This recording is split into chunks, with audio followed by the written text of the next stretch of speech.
کدام انسانی که علم آموزد و به مردم علم را تعلیم دهد، خدمت به این دین مقدس اسلام کند، روزی که وفات میکند، خیلی که امام احمد رحمت الله علیه گفتند بیننا و بینهم یوم الجنائز، بین ما و بین عالمان بیعمل این روز جنازه معلوم می شود. گفتند واقعا روز جنازه امام احمد اسلام یگان جنازه را شاهد نشده بود که زیاده از 1,000,000 نفر اشتراک کرده باشد. جنازه امام احمد 1,600,000 بعض امیران شماریدند که 1,600,000 نفر اشتراک کردند و در آن روز 20,000 نفر یهود و نصارا اسلام قبول کردند. از این وقتی که دیدن که در حیاتشون این خیلی حادثه نبود، مردم به کوچه ها ریختند، سبب شد که 20,000 نفر اسلام قبول کردند.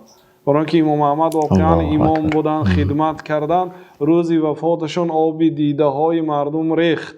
همین گونه کسی که علم ربانیت خالص و خدمت به این مردم مسلمان میکنه، برای آنها تعلیم علم میدهد، انشالله به روزی وفاتش مردم گریه دارند، یعنی به مرتبه های بلند میرسند.